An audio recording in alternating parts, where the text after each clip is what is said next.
Good morning, student. Today we will study the first chapter of physics of class 9th.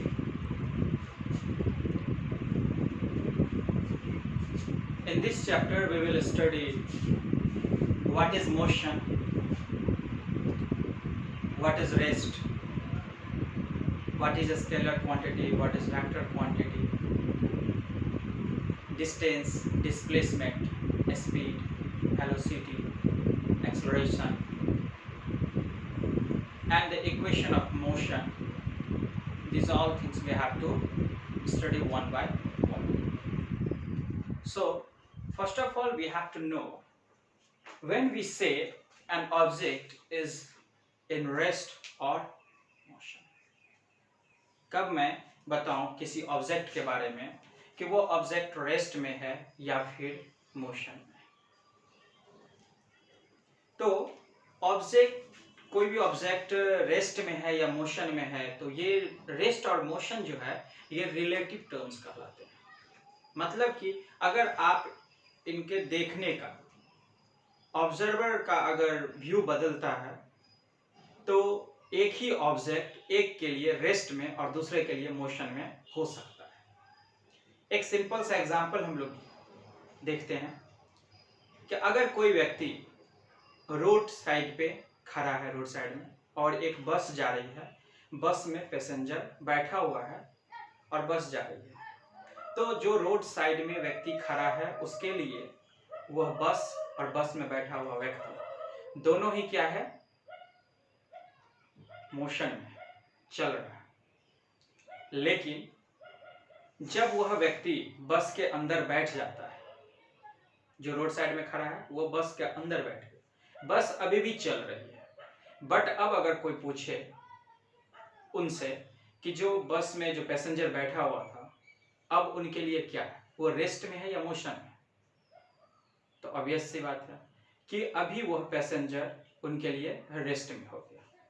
तो अभी आपने देखा कि जस्ट वही व्यक्ति जब बाहर था बस से तो उसके लिए बस में बैठा हुआ पैसेंजर मोशन में था, और जब वह व्यक्ति खुद भी बस के अंदर आके बैठ गया तो अब उसके लिए वह पैसेंजर रेस्ट में हो गया.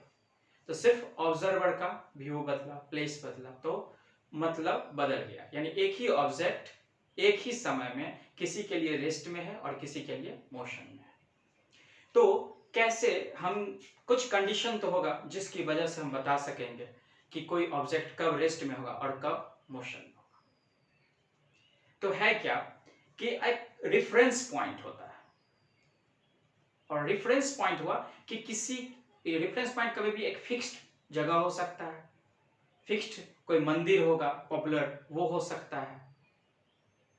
तो कोई भी स्टेशनरी को हम, ऑब्जेक्ट को हम रेफरेंस पॉइंट बना सकते हैं, जिसके मदद से हम किसी चीज को इंट्रोड्यूस करते हैं, किसी को एड्रेस करते हैं, उसको हम लोग रेफरेंस पॉइंट बोलते हैं. जैसे कि अगर आपको अपने घर का एड्रेस बताना हो तो आप किसी पॉपुलर चीज का इस्तेमाल कीजिएगा. जैसे अगर वहां आसपास में कोई फेमस मंदिर होगा तो आप उसको बताइएगा, या फिर कोई पेड़ होगा तो उसको बताइएगा. लेकिन कभी आप ये नहीं बताइएगा कि किसी घर के सामने, मतलब जो मेरे घर के सामने जैसे एक स्कॉर्पियो खड़ा होगा, क्योंकि स्कॉर्पियो तो चल के कहीं भी और भी जा सकता है. इसलिए आप अपने घर के एड्रेस को बताने के लिए आप स्कॉर्पियो का यूज नहीं कर सकते. आपको हमेशा स्टेशनरी चीज का यूज करना पड़ेगा.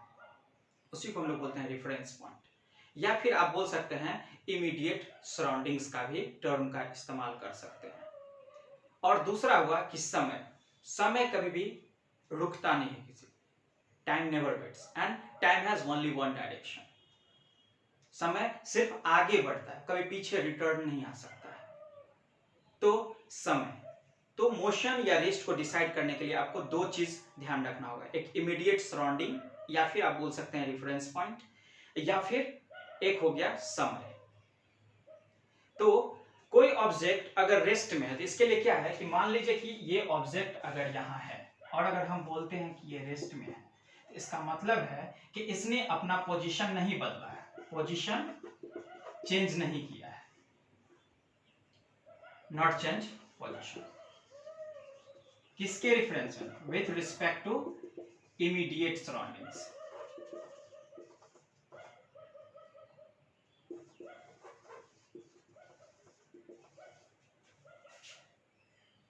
with the passes of